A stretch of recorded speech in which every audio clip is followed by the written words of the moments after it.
Good morning, everyone. It's an honor and a pleasure to be here. Kavod Aksanya, thank you, Julie and Tiakov, for opening up your wonderful home. Anybody who's related to Marilyn Barron has got to be a tzaddiket, because your mother was the epitome of refinement and dignity. It was a pleasure to be their neighbors for 7 years. Not only did they welcome us to the community, but Marilyn Barron was like a mother to my wife, opening up her resources to everything. And so what goes around in life comes around. It's my little back. I'm able to donate a little back to you. Thank you. So thank you so much. This has been in the works for a year, you should know. Just talked to my dear friend Cindy Scheinbein. We've been trying to get this meeting going. First of all, thank you, Cindy. Cindy, you made it happen. It's really because of you.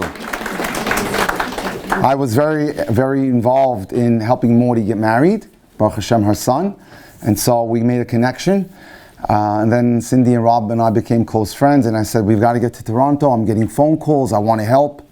And, Kol davar b'yito ma tov. Everything at its right time is good. And thank you to Goldie Hauer as well. Goldie, thank you so much. And to the entire Toronto Shidduch Initiative for advocating. You need to advocate today.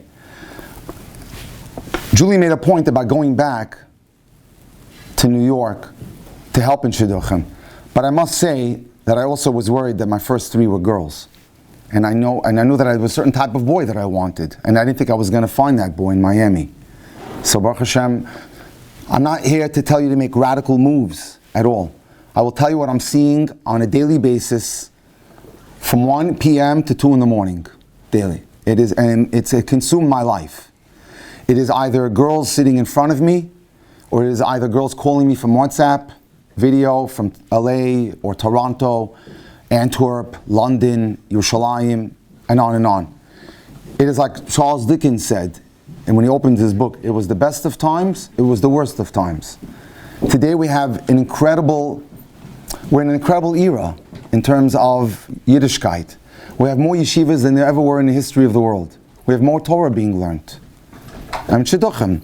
But also, sadly, we have things that are happening that unfortunately break my heart. Just to think, in the last 4 days, a girl calls me from Antwerp who dated a guy 3 times and divorced in 90 days. A girl who came to my office 2 months ago, Beis Yaakov poster child, who was married 30 days, because the boy was on the phone from the wedding from the night of the wedding with his mother for 2.5 hours.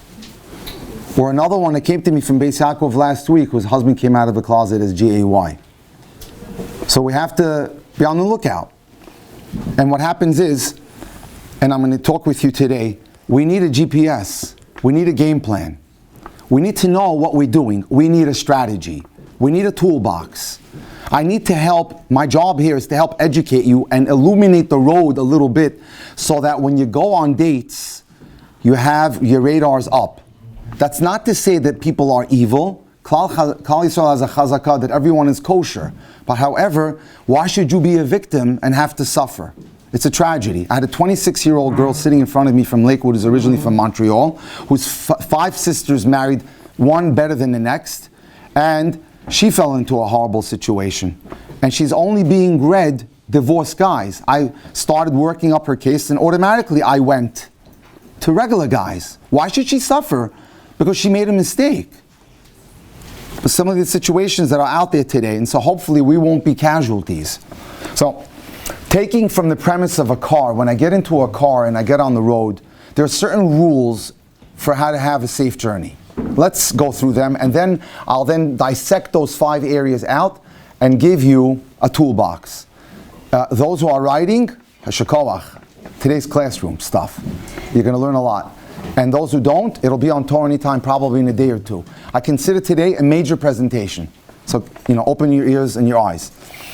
And by the way, anybody out there in this audience or anywhere in the world who needs me, I'm accessible. 305-206-1916. I was telling Julie, I still have my Florida number. I was zoche to teach at the University of Miami for 7 years and to have 10 to 15 people at my table every Friday night to do kiruv work. Many of them went on to wonderful careers in marriage, and I wasn't able to change my number when I came to New York to get the proverbial 917 area code, because it wouldn't have been fair to all the people that I was able to help and lead along. So, and if you need me, that's where you can find me, or easy, drjackcohen18@gmail.com. 305. And there are business cards over here, by the way. So if you need one, grab one later. 305-206-1916. So back to our analogy with a car. Number one, we need a map and we need a GPS. What's your destination? Do you have a strategy? Do you know who you are, and do you know what you need in order to make you happy? In order to be able to be happy, you have to sit down with someone who's a third party, preferably either a mentor, a Rav, a Rebbitzin, and write down your top 10 list. Your top 10 list are the midos that I need in order to be a happy individual. That means if I'm a girl, I'm looking for a person I want to see has a Rebbe. That's important to me. A girl came to me from the 5 towns who was married 3 months, who said, you're probably going to tell me to get divorced. I married a boy who was a great boy, also from the 5 towns, who went to the mir, who kept 3 hours Siddurim. But after we got married, they went to 2 hours and a half, to 2 hours, to an hour and a half, to an hour, to a half hour. Today he learns 10 minutes and he's davening at home. I said, does he have a Rebbe? She says, yes, in the 5 towns. I said, you don't need to get divorced. Go run and talk to him now. He could fix him up. And he did. And he saved the marriage. So, does he have a Rebbe? I can't tell you how often girls are sitting in front of me and I ask that question. I think so. I'm not sure. Well, what happens if there's a problem in the marriage? Who's going to solve it? If he has no one to answer to? It could also be Eretz Yisrael. It could be Rabbi Elephant from the Mir. It could be Rabbi David from Brisk. I don't care where it is. But he has to have someone that he answers to. Someone you are as a couple, or his Rosh Kollel, or his Rosh Yeshiva, or his Mashpia, or his Mashkiach. There should be a Rebbe. So that's very important. You need a strategy. Before I forget, the 3 cardinal rules that I taught my daughters. That I didn't care if the guy didn't have a penny to his name. But I want to see 3 things. Kamtzan, Kasan, and Kaptan. Does he have an anger issue? If he does, forget it. That's Gehenna. Kamtzan, is he cheap? How does he treat you on a date? Is he generous? Generous not only with his money, is he generous with his time? Is he generous emotionally? And Kaptan, Makbid, is it my way or the highway? Is he flexible? Does he have any flexibility to him? So for the girls, it's so important. Look out for these 3 things. Know how to ask the right questions so that you can delve and ensure that he doesn't have any of these problems. That comes down to communication. I'll touch on it a little bit later. I do a lot of communication training where I teach people what questions you need to ask in order to ensure that you're probing properly. And you need to learn conversational skills. I had a Syrian girl sitting in front of me who went out on 33 dates and couldn't tell me a thing about the guy. What did you do for 4 months? Well, weather, what was going on Broadway, every other bunch of nonsense. So when I sat down, I said, okay, I get you. I can figure people out in about 5 to 10 minutes. Here's what you need. Here's your top 10 list. Does he have any of this? He couldn't score on, he scored 2 out of 10. I said, you're out. 2 days later, she's out of the relationship. You have to have a strategy. You have to have a GPS. You have to know where you're going. If you're not, you're in trouble. Just because he goes to a good yeshiva means nothing. 0. When I was in Chaim, Berlin, Rav Aaron Schechter took a guy down and literally tore him to pieces because he was an animal in the bedroom. Doesn't mean anything. So be careful. Lay out your long-term goals. Okay, keeps me up. So, I want to live in Eretz Yisrael. I need to know that as a dating mentor. Or I want to live in Lakewood. Baruch Hashem, I have 2 girls living there. I want a learner. I want him to go to work after 3-4 years. What is it that you want? Work that out. He has to be making a living. It's very important. Work out your long-term goals. Road signs. When we go on a trip, we need road signs, which means you need guidance and direction along the life's journey. Make sure you have a Rav, a Rebbitzin mentor that you can turn to for guidance, to ask questions. You're not in this alone. So ensure that you reach out for help. Not until it's too late, so that you don't have to be taken out. I've had students, I had a girl who is one of my right-hand cadets in terms of helping me, in terms of promoting what I work on. Her husband sat in bed for a year. The first Shana Rishona. Emotionally unstable. Took us 2 years to get her the get, but we got it. So you have to have someone. She didn't reach out to anyone. So I said to her, let's change her name, for example. Let's call her Zisi. Why'd you get married? Did you look into him? Well, everyone else in my class got married. I was 24 already. I was embarrassed. No barreling your head, no research whatsoever. Well, it seemed okay. This happens often. So, and we're under pressure.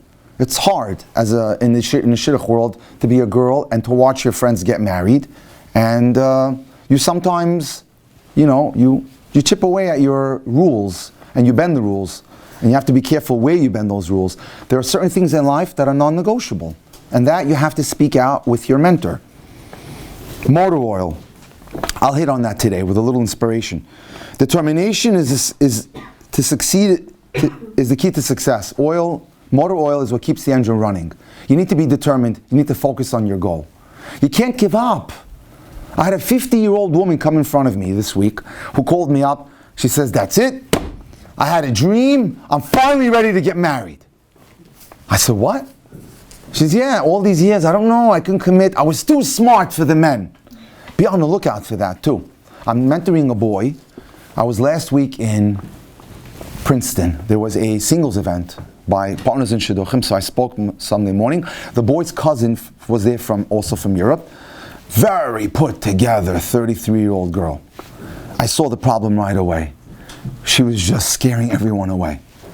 Easy does it. It's okay to get a degree, but it's important, don't flout it in front of the guy. They're very fragile today, these guys. Very. Their egos are like cupcakes. You understand? So you have to sort of work the perimeter with these guys. No one's telling you to diminish your intelligence, but this girl was going out of her way to show she was Harvard. You know what I'm saying? Or wherever she was. And so in this case, the 50-year-old woman, I said to her, you don't deserve the right to happiness? Don't you want some company in life? Forget about the Torah. I could cite you medical studies which prove without hesitation that you live longer if you're married. And she was buying into it. I told her, but you have to understand something. At your age, it's going to take me a little time to find the guy that's right for you.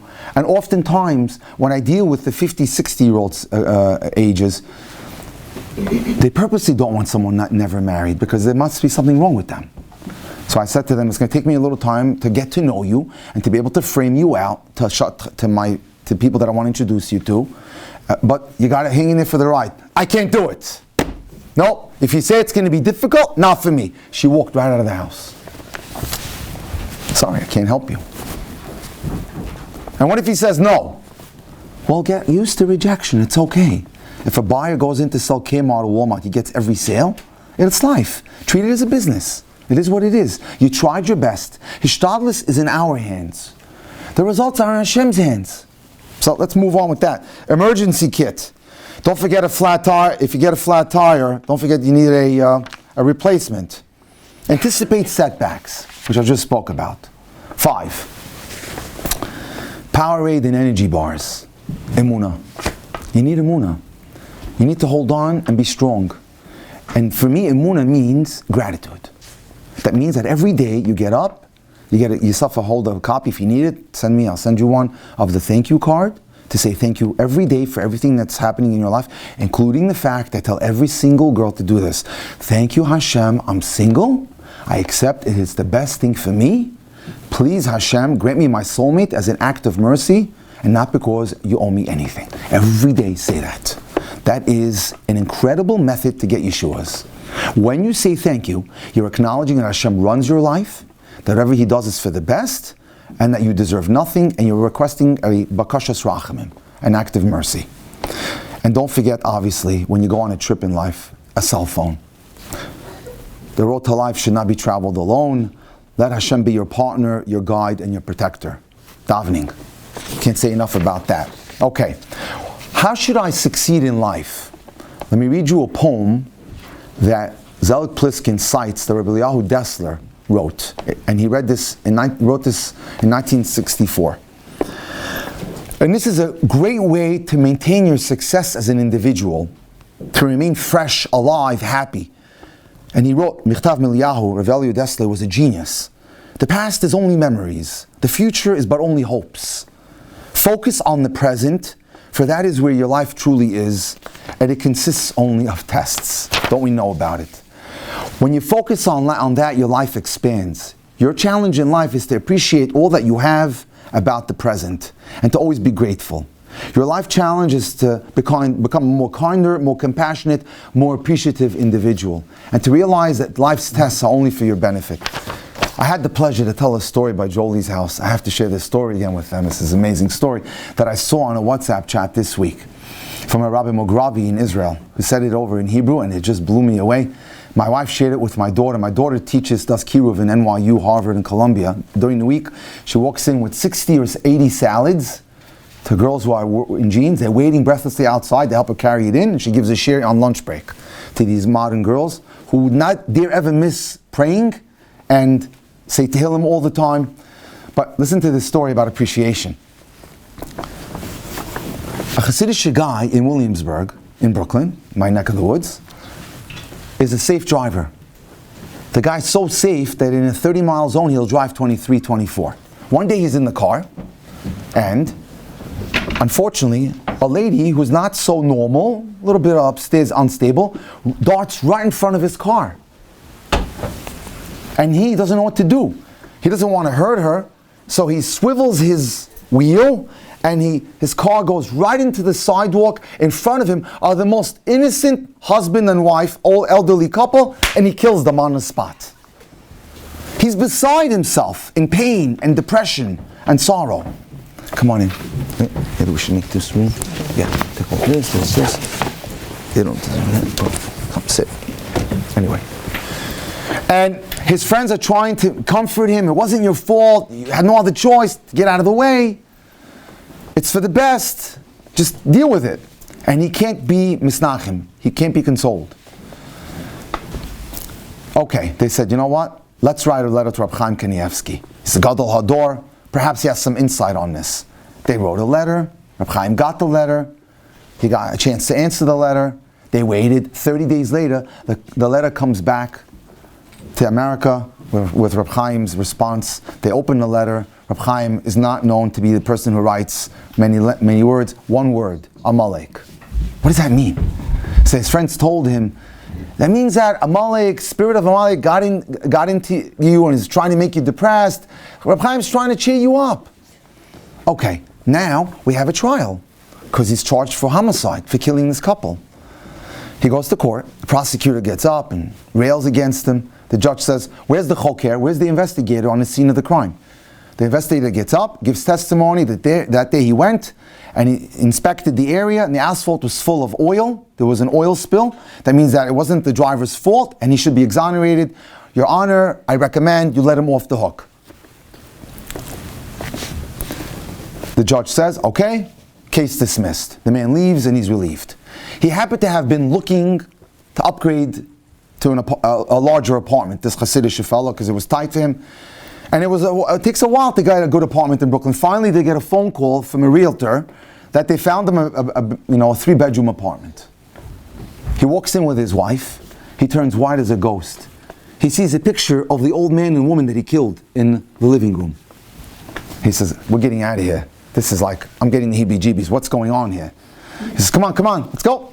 She says, at least let's take a tour of the apartment. Look at the brilliance of Reb Chaim.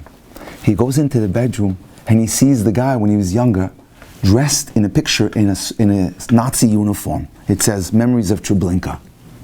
His parents were killed in Treblinka and all his uncles and cousins. The Ribbon Shalom did him the favor of wiping out the Malach HaMavis who had killed his parents. Sometimes we're in a challenge in life. We don't know what's going on, but the Ribbon Shalom knows that whatever happens is for the best. We need to know and to be able to be determined that it's all good. It's there to build us. Keep climbing and keep elevating yourself. Keep connecting with Hashem. Keep doing good in the world. Keep doing acts of kindness. Keep gaining more wisdom, because your entire life journey will be more elevated when you continue developing your sense of identity and self-image. Which means, as you are single right now, Continue to grow, be involved, do chesed, be involved with organizations, help people, help the neighbor, grow, keep growing. That's the most important thing, and live in increments of 24 hours. Today is the greatest day of your life, because today is the only day that exists. All earlier days are part of your memory bank. All future days haven't occurred yet. So today just has to be the greatest day of your life. By the way, I want to share a story of what it means to do chesed. In Yerushalayim, in the Gladstein family, it all comes back to take care of us. Ruchi Gladstein was engaged. And now the father was a Rabbi. He wasn't making a lot of money, but it was time to go look at halls. So there's a hall, Sassan V'Simcha Hall, in Yerushalayim. Name has been changed. And they walk in, and they see that there's two halls. There's a smaller room, and there's a bigger room. So she says, Tati, I want the bigger room, but it's outside his budget. He really can't afford it. But it's his last daughter, and he wants to make her happy. So he says, okay, I'll sign for the bigger room. Although, just add it to the bills. I have to buy the watch and everything else. Add it to the bills. Fine. No, as the days proceeding closer to the wedding, they're getting ready. There's a lot of action going on in the house. Mrs. Gladstein gets a phone call. Shalom, Ken, mi zeh, Giveret Heber. Ma shlomech? Do I know you? Is it true that your daughter is getting married on the 1st of Cheshvan in Sassan V'Simcha Hall? Ken. Is it true that she has the bigger room? Yes. I've got a little problem. See, Habat sheli yoshevet b'mita ba'atzvut. My daughter's sitting in bed completely depressed because she's getting married that night in this smaller room. And so what's the problem? Well, she feels that the room is too small for her and her friends won't be able to have fun and enjoy themselves in the dancing. Can I make a small little request of your daughter? She says, what is it? Would she be willing to trade places with us? Whoa! Ask a Kala to give up her the ballroom? That's like, wow. She says, I can't answer for her, but give me 24 hours, I'll talk it over with Ruchi. So, she puts a meeting together, her and her husband, Ruchi, there's a girl out there who's depressed, who's getting married the same night you're getting married in the smaller room of the home. And she's going to have a miserable time. Do you have the koach hanafshi to switch out with her? She says, Mommy, I want a couple of days to think about it. 2 days later, she came back and she says, I'll do it. Humongous zchus. It gets better. The night before the wedding, Shalom Sharf, who's a big real estate guy in Yerushalayim, his son is getting married the night of the wedding, of those weddings. He says, he calls up the catering hall. I'd like to speak to the general manager. Ken, Mizeh, Benny, Menahel, the general manager. He says, this is Shalom Sharf. Shalom Aleichem, how can I help you? He says, my son is getting married tomorrow night at the Citadel. I have a minhag by me. Whenever one of my children gets married, I give them a beautiful grand wedding. And then I pay for someone else's wedding. So what do you have on the schedule for tomorrow night, Mr. Menahel? Well, I have someone in the big room and someone in the small room. I'll take the small room, because they probably could use my help. The next night, there's Ruchi taking pictures with the photographer. Everything's going okay, and then the Menahel steps up to Rabbi Gladstein. He says, can I speak with you? He says, is everything okay? Did the check bounce or anything? What's going on? He goes, I just want to know, no need for a check. Here's your check. I'm ripping it up. The whole thing's on the house. Midos. She had impeccable midos. Hashem paid her back in kind. Let's work on that chesed. So again, today is the greatest day of our life. And so focus on those increments of 24 hours. Again, I want to tell you something that I was sharing with Rob Scheinbein this morning. Zal Briskin writes, in a class that he was giving setting goals, someone asked him, what do you consider the chief challenge people face when they focus on their goals? And here's a great response. The common challenge is that people refuse to allow themselves to be happy until they get and hit the goal. But what if that journey is 1, 2, or 3, or 4 years? The key is to enjoy every day of the journey. Right? You should walk around happy today and tomorrow. Not when I'll finally get married, I'll finally hit happiness. It doesn't work that way. The challenge in life is to be happy and enjoy every day of the journey and exhibit that. That's the key.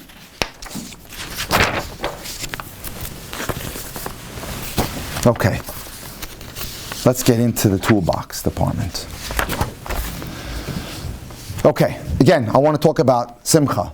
1, for the next 30 days, I want everyone here to practice this and verbalize this every day. 9 comments. I think appreciatively and gratefully to Hashem. 2, I speak and act joyfully. Oftentimes I get people sitting in front of me who are stone-faced. I say, go into your bedroom, close the door, look at that mirror and smile 50 times and give me 3 sets. It's important. You need to exude warmth. People like that. Joy. A smile. It means a lot. You don't know who's staring at you at the supermarket checkout line. You don't know. You have to look all the time put together. I assume that there's a good to everything in life, even though I may not have the answer. 4, I strive for meaningful goals.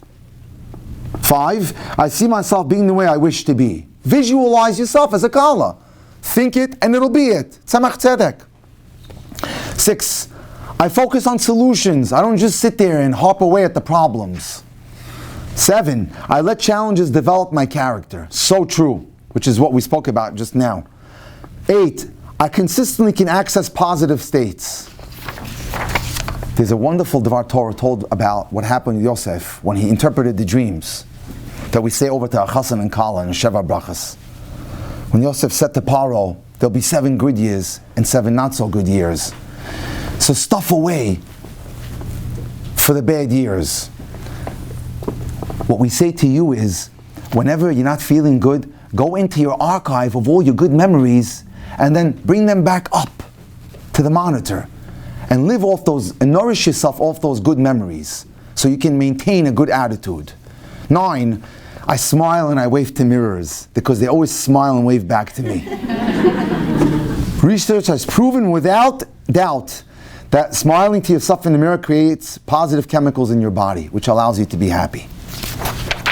Number 1, Hashem is in charge. It's very important to remember that.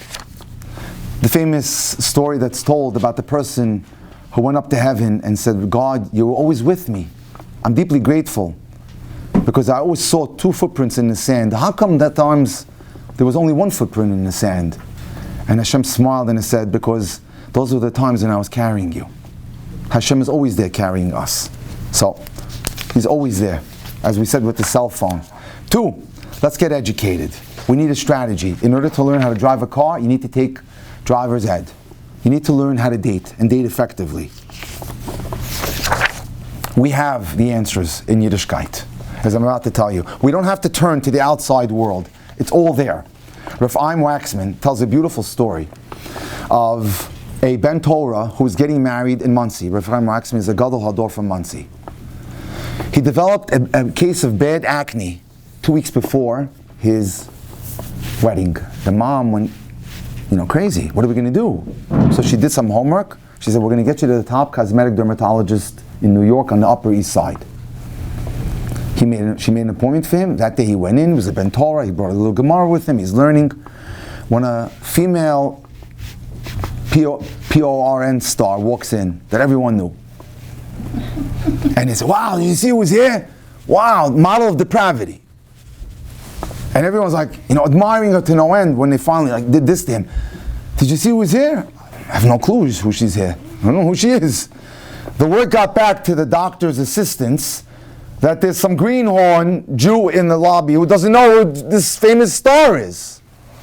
And that got back to the secular Jewish doctor in the back, who couldn't wait to have his moment just to jab him when he got him as a patient in one of the treatment rooms. So finally he has his turn. He says, I hear you're getting married in 2 weeks. Yeah. You're from those Orthodox Jews, right? Probably all set up. Let me tell you how to get married. You guys need a lesson. He wasn't an idiot to spend Torah. He says, you know what? Before you give me your whole spiel, how many times were you married? So the doctor says 5. He says, keep your advice. I don't need it. Well, we have a Torah. It teaches us how to live happily ever after.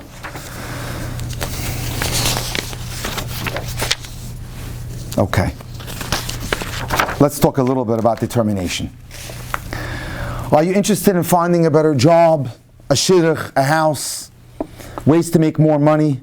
This is beautiful content that comes from a rabbi called Rabbi Moshe Goldberger, who was one of we were both Talmidim of Avigdor Miller, and he wrote many, many Sfarim. I helped him write a sefer once on I was an orthopedist, so on feet and bones, etc., but beautiful material. Do you want to have a happier marriage? Do you want to pray with more kavanah? To learn new skills? To be healthier?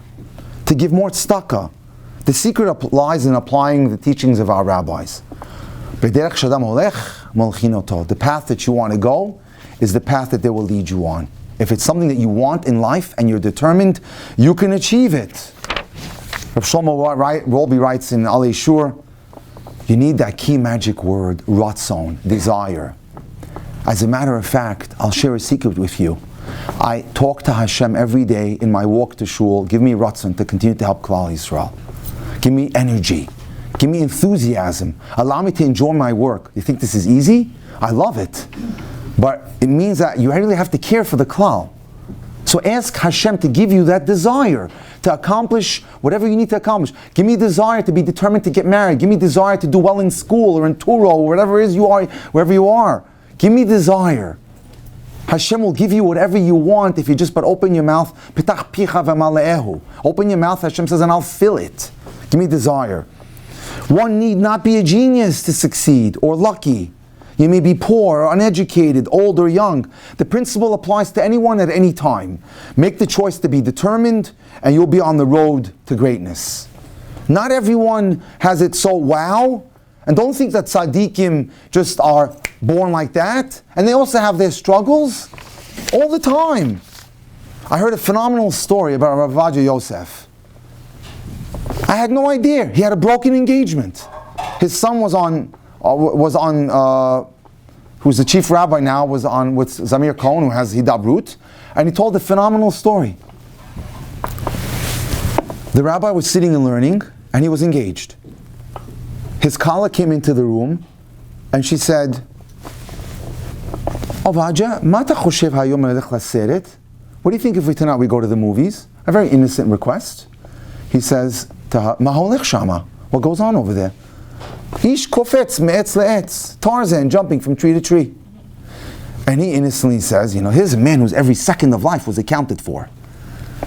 Ani lo holech. Yesh li shiurim, yesh li chavrutot. I have things to do. And she wailed on him. What do you mean? Mata choshev anachnu holchim lezeh? And she just marched right out of the room.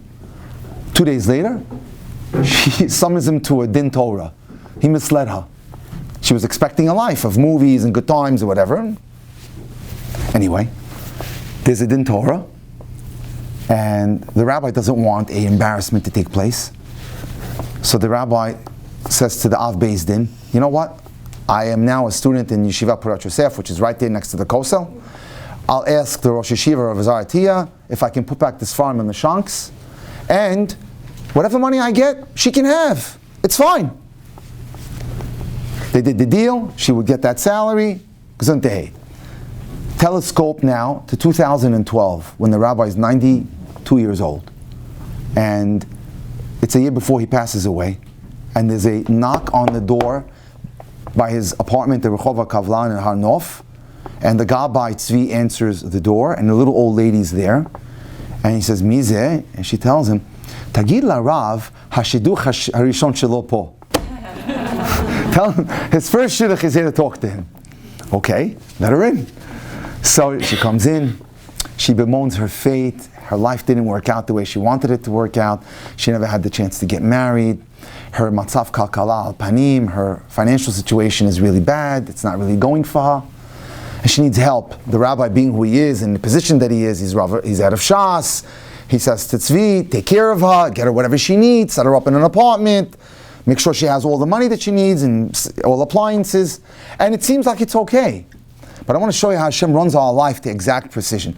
She gets ready to go when she all of a sudden turns around, does a 180, and she now hits him with $1 million line. She says to him, Teda la Rishon LeZion. She says to the chief rabbi, Yesh lecha mazal. He says to her, Lama, acharei sheshibata ta shidduch, after you broke the shidduch, I went to the doctor, to have routine blood tests. V'matz'u she'en sikui leyed l'yadim. They found I could never have kids. Had you married me, today you'd have 0 children. He ended up having 11. So know that Hashem runs our life. Chamavaja was determined, he was principled, he knew what he needed in life, he knew what he needed in a partner, he wasn't afraid to let go and change. We're going to talk a little bit about that later, change. And Baruch Hashem, with that determination, he made the necessary move. Give me a second.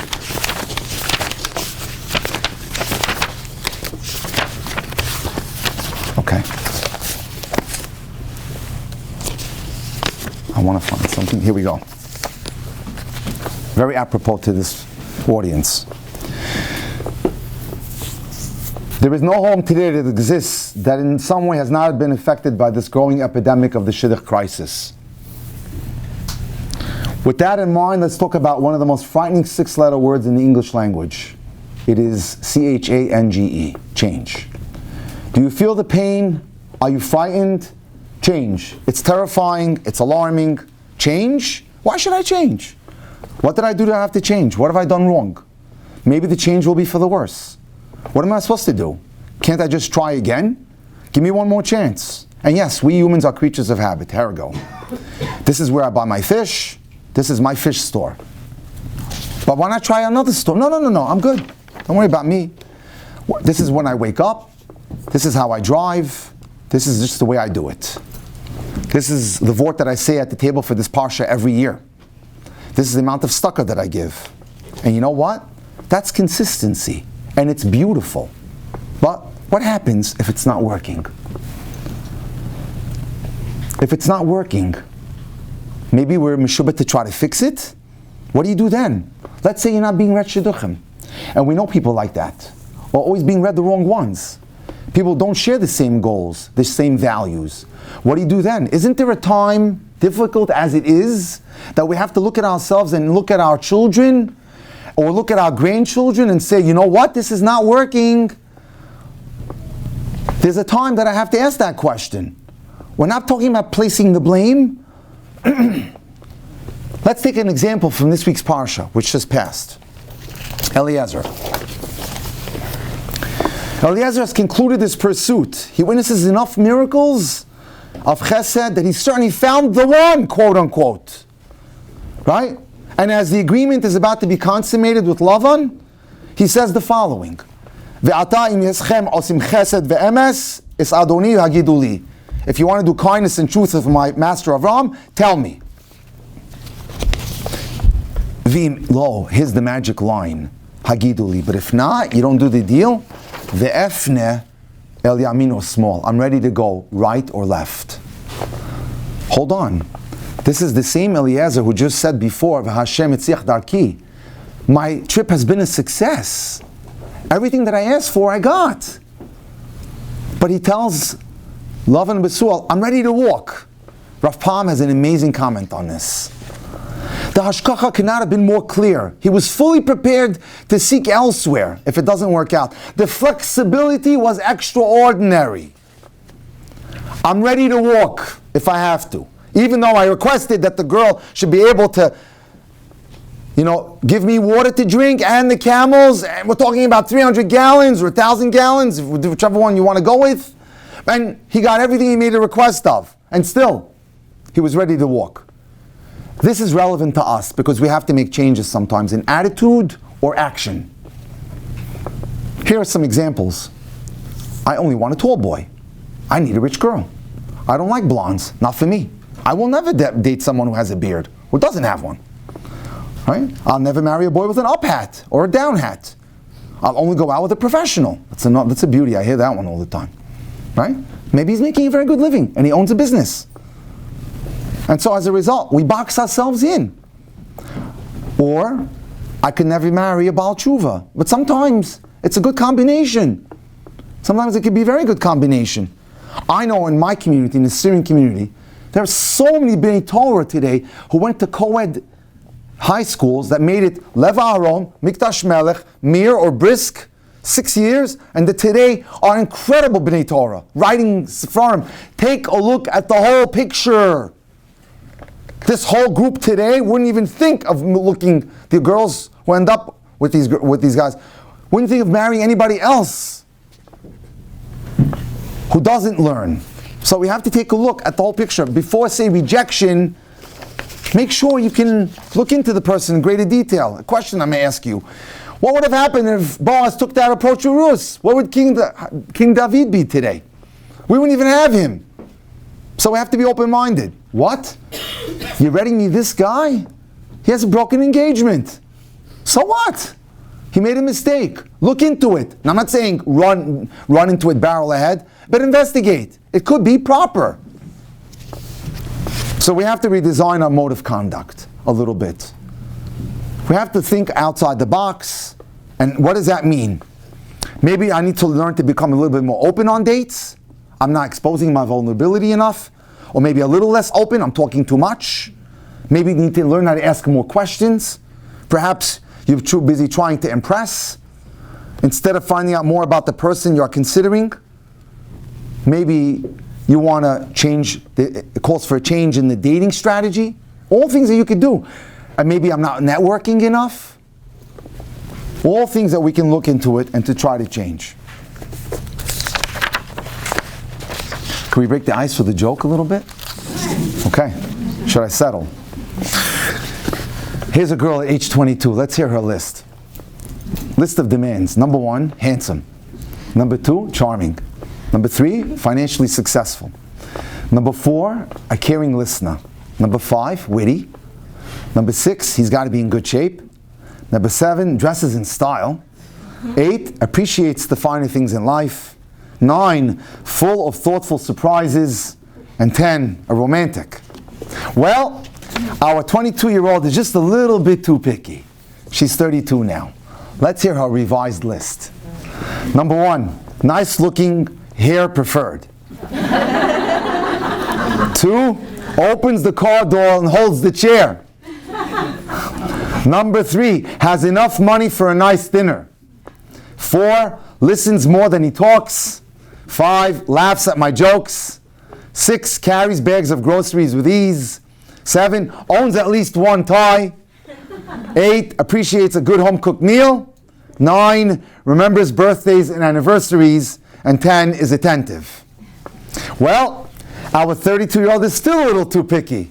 She's now 42. Let's hear her list. 1, not too ugly, bald, definitely okay. 2, doesn't drive off until I'm in the car. Number 3, works steady, splurges on dinner occasionally. 4, he nods his head when I'm talking. 5, usually remembers the punchline of my jokes. 6, is in good enough shape to rearrange the furniture. 7, wears a shirt that covers his stomach. 8, knows not to buy champagne screw-top lids. 9, remembers to put the toilet seat down. And 10, shaves on most weekends. Well, she's still too picky. And now, by the way, it's sad, but I have that age group sometimes in abundance. Revised list, age 52 of this woman. Number 1, he looks presentable. Number 2, he doesn't burp or belch in public. Number 3, doesn't borrow money too often. Number 4, doesn't nod off to sleep when I'm venting. 5, he doesn't retell the same joke too many times. 6, is in good enough shape to get off the couch on weekends. 7, usually wears matching socks and fresh underwear. 8, appreciates a good TV dinner. 9, remembers my name on occasion. And 10, shaves on some weekends. Revised list, she's still not married, 62. 1, he does not scare off children. 2, he remembers where the bathroom is. 3, he doesn't require money for upkeep. 4, he only snores lightly when I'm asleep. 5, he remembers why he's laughing. 6, is in good enough shape to stand up by himself. 7, remembers how to get dressed himself. 8, likes soft foods. 9, remembers where he left his teeth. 10, remembers that it's the weekend. Revised list, she's age 72. There's only one thing on the list, that Baruch Hashem, he should be breathing. Examine your expectations, everyone. Are they unrealistic? You may want someone great looking, but are you a top 10 yourself? Or maybe despite your fabulous looks, you're destined for someone who's okay looking but has great personality. You may want someone exceptionally bright, but perhaps some people don't find you stimulating enough. Or perhaps even though you're an intellectual, you're destined for someone who has good normal intelligence, but has exceptional personality. Open your horizons. Don't box yourself in, deciding that you know what you're looking for and what you need. This is the machala of the magefa of the century. Well, I'll show someone a picture and a profile, not my look. How do you know what your look is? I didn't know my wife would be. I was a blind date. I went to my cousin's wedding, from wedding. My friend got married. Would you like to go out with her best friend? Sure, it sounds good. I trust you. And whammo. I found what I wanted. I connected with my wife because my Rebbe's Torah, Victor Miller, resonated with her. And then my soul came alive. I was physically attracted to her. But the glue was the emotional intimacy. The emotional intimacy is we're able to talk to each other about life, about our aspirations, about our dreams, about our goals. I grew up in a home of 4 TVs. She had 3. I said, I don't want one. You don't want one either? Yeah, good. It's looking real good. You know what I'm saying? We built up on our common values, and we took it from there. So examine your expectations. Are you afraid of the responsibilities of marriage? Are you worried that you may not be a good spouse? Are you unable to make a commitment? That's a big one. Are you afraid to be tied down? Are you afraid to give up your independence? Are you worried that you'll no longer be in control of your life? Not such a problem with girls in the low 20s, but for sure becomes an issue when I deal with girls in the 30s and 40s. They got comfortable, they got used to their life, they have their money, they're doing well. But Hashem, a lot of girls are doing very well today. You know, Manis Friedman, he's a great mind. He had a cover story in Tu B'Av for the Ami magazine this summer, and he talked about this wonderful concept of the mashpia mekabel. The man has to be the mashpia, the woman has to be the mekabel. The man must be the man, the giver of warmth, of affection, and everything. And the woman is the mekabel. So he said, a bacher came up to him and said, I'm going out with this girl, but it's just not going. And she's, doing well. So the rabbi said, I know, right? She's making money. She's got a good career. She basically advises you where you're going to dates. She doesn't need you. She's the mashpia.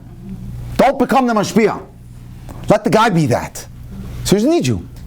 So I'll tell you right now, he guessed it right away in 5 minutes. Or the opposite. From the girl's perspective, a woman walks up to him and she says to him, it's schlepping out for 3.5 years. And I'm done with this guy. He's 99% of what I want, but 1% is just I'm not closing with this fellow. So he says to her, well, what's the 1%? Oh, I'm embarrassed to tell you. Well, I can't help you if you don't tell me. So she says to him, okay, he's not a giver. He doesn't play the role of the man. Dear lady, he says to her, that's not the 1%, that's the 99%. The rest is the 1%. He's so true on that. I told the story of a couple that I'm helping now, where, same story. She's divorced with 2 kids, and he's divorced with 2, and it's 5 months.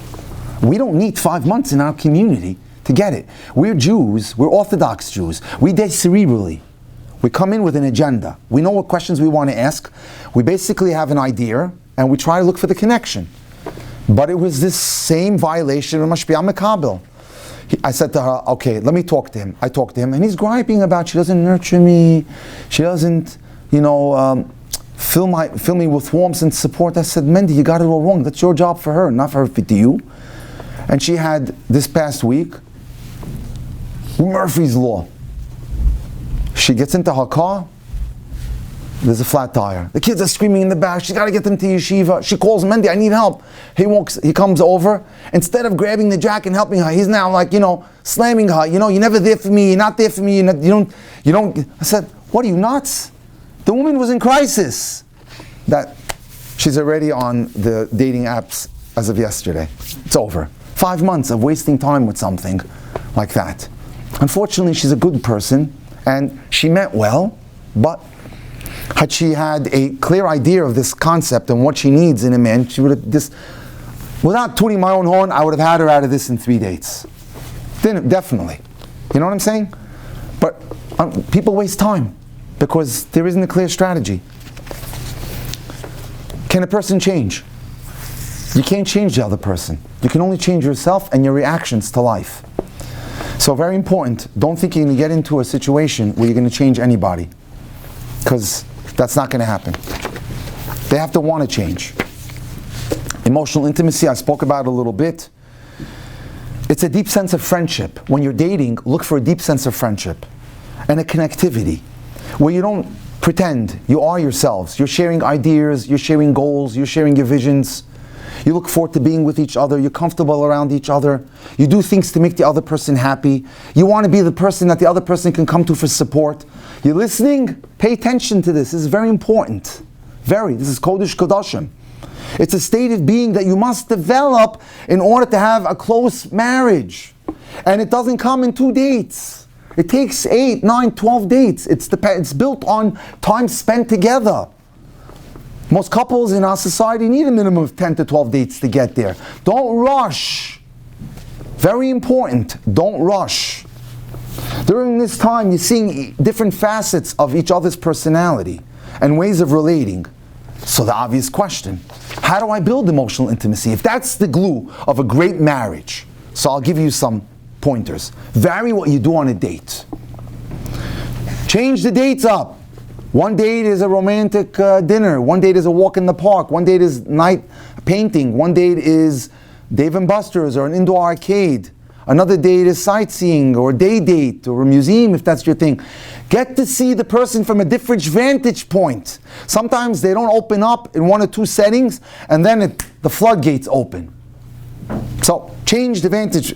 Sometimes it's a boating trip or sometimes it's a nature walk. Have fun together. It's not just about an FBI dossier. Okay, what do you do? Where are you from?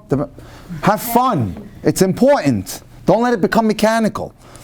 Make each date purposeful. Try to find out something about him that you don't know about him from the previous dates.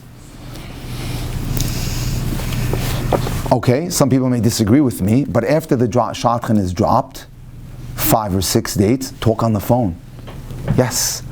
Get the feeling of what it's like to be a future husband and wife. I'll sometimes see girls who are very hands off on that. They've been going out 10, 11 times, the shotgun's still involved. Keep in mind, there is no greater supporter of the shotgun system than me. I love the system because of the shotgun, if they know what they're doing. The shotgun's ability to be a great traffic manager, to solve issues. Oftentimes, direct dating, they're embarrassed to talk to each other or to tell the other person that there's something there, and they just go their merry way. A shotgun, a skilled one, could have solved it. Just communicate to the other side, let's make some a change or two, and we're good. So, but once the shotgun is dropped, time to now see how you can communicate as a future husband and wife. And I say to them, I know why it's not happening. When you've gone out 9 or 10 dates and you're not feeling it because you need to start talking on the phone. Oftentimes that does the trick, it breaks the ice, and now they're talking. Because you have to feel out what it's going to be like when you finally are married. So that's a good one. And then as you get on into, you're now closing in to God willing engagement, acts of thoughtfulness, kindness, and concern for each other. Simple things like, I saw a great Devar Torah, and I know you like this, Rav, I saved it for you. Bake him cookies, a soft drink that he likes. That's going to strengthen that emotional connection. At this point, you've become comfortable with each other. You know his sense of humor, he knows your sense of humor. You look to doing nice things for each other.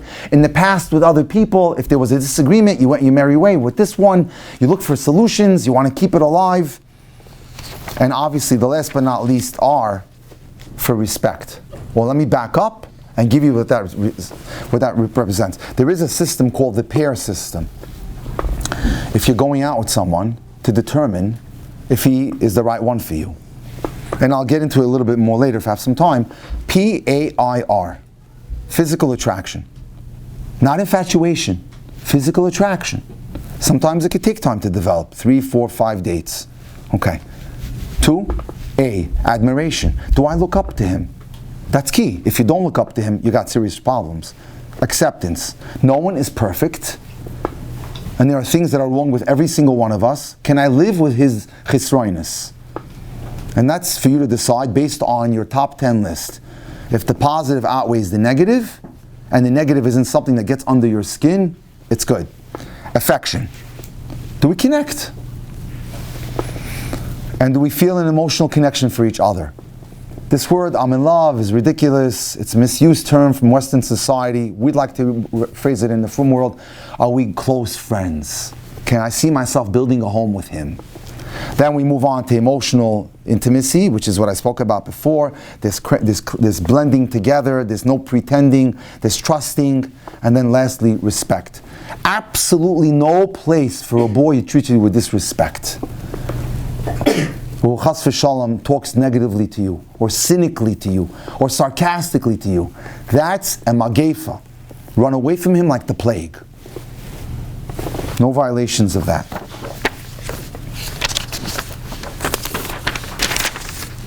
I can skip a bunch of these things because I've already spoken about that, but I do want to get into some of the warning signs for girls.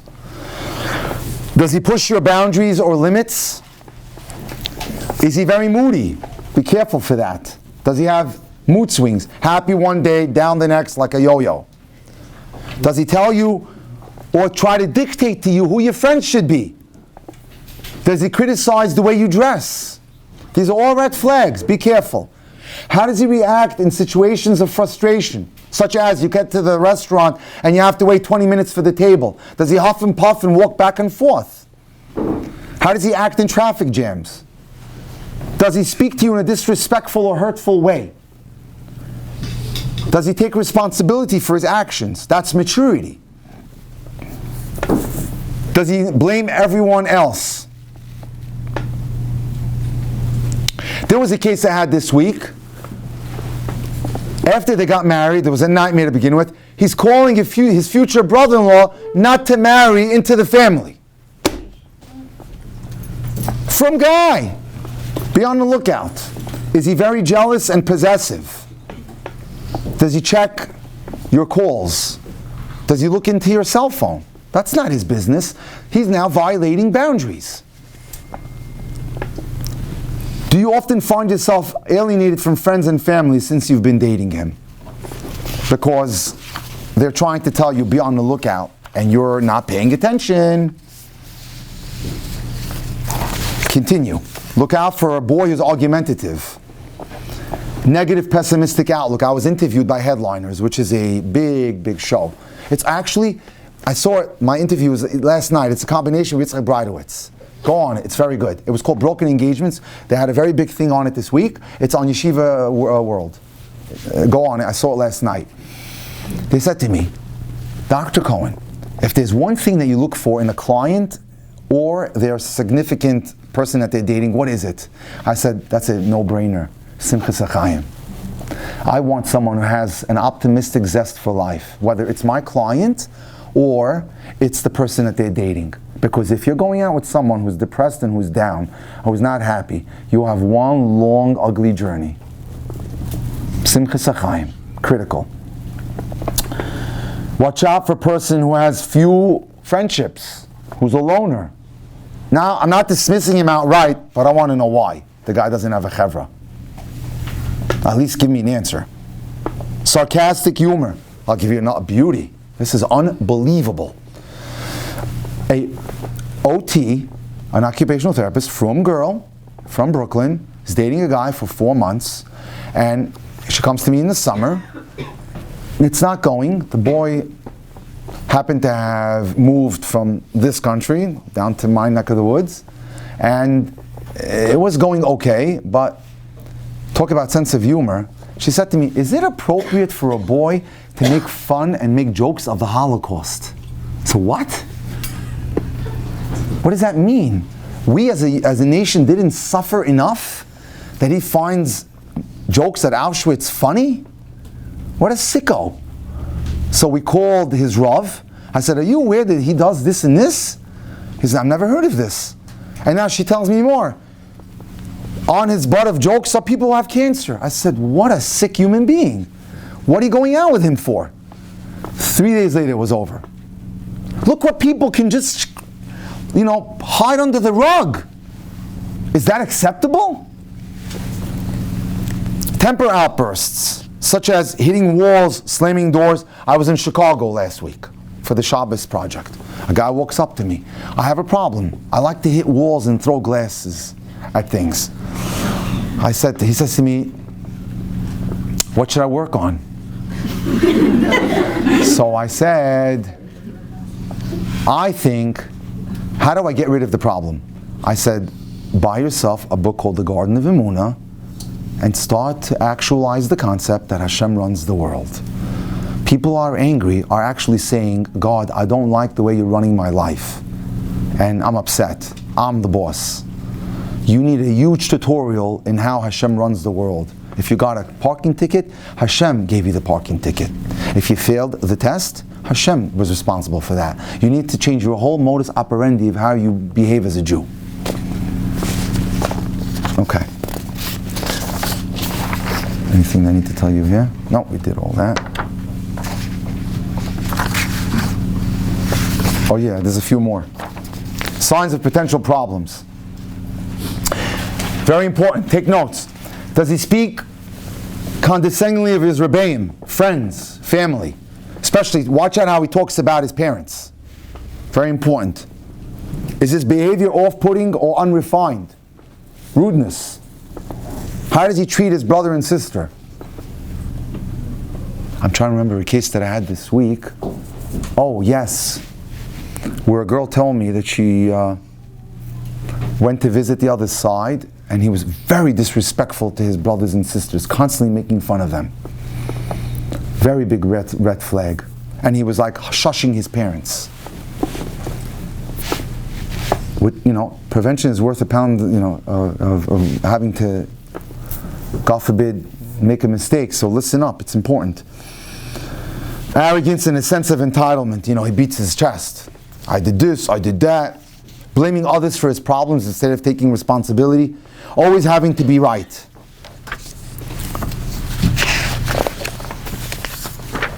We covered that, we covered this. Very important. Now, I'm just going to hit on a few key things and we can basically wrap things up. Reducing baggage.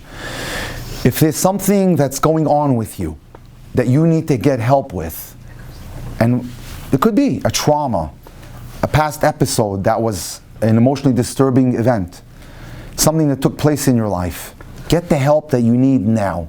Don't think for a second you're going to telescope a problem into marriage and it's going to solve it. Marriage will only magnify the problem and make it worse.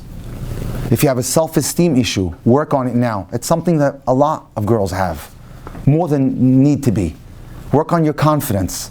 Be busy at what you enjoy doing. If you're a great baker, bake. If you like art, bake art. Do whatever it is you like and what you enjoy. Build your self-esteem. Feel confidence. You shouldn't have to think and need that my husband is going to build me. That's a bonus. You don't need an external source to make you feel good. Make yourself whole. That's very important. Number 2, what do people who are close to you have to say about the person you are dating? It's important to have your triad, your parents and a Rav. I always, to make a joke, Cindy says, I tell the girls, you have me and your mother, that's it. Or a person, your Rav or Rebbitzin, whatever it may be. But if you're hearing comments that are provoking, disturbing statements, tzarich iyun, you have to check into it. So, it's very important. Again, I can't emphasize enough, don't get carried away with the search for perfection. There's no such thing.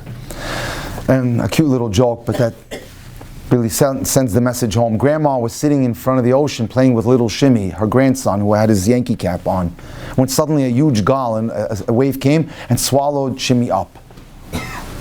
Shimmy was now gone. Grandma was hysterical. Hashem, Hashem, where's Shimmy? Hashem, Hashem, please bring Shimmy back.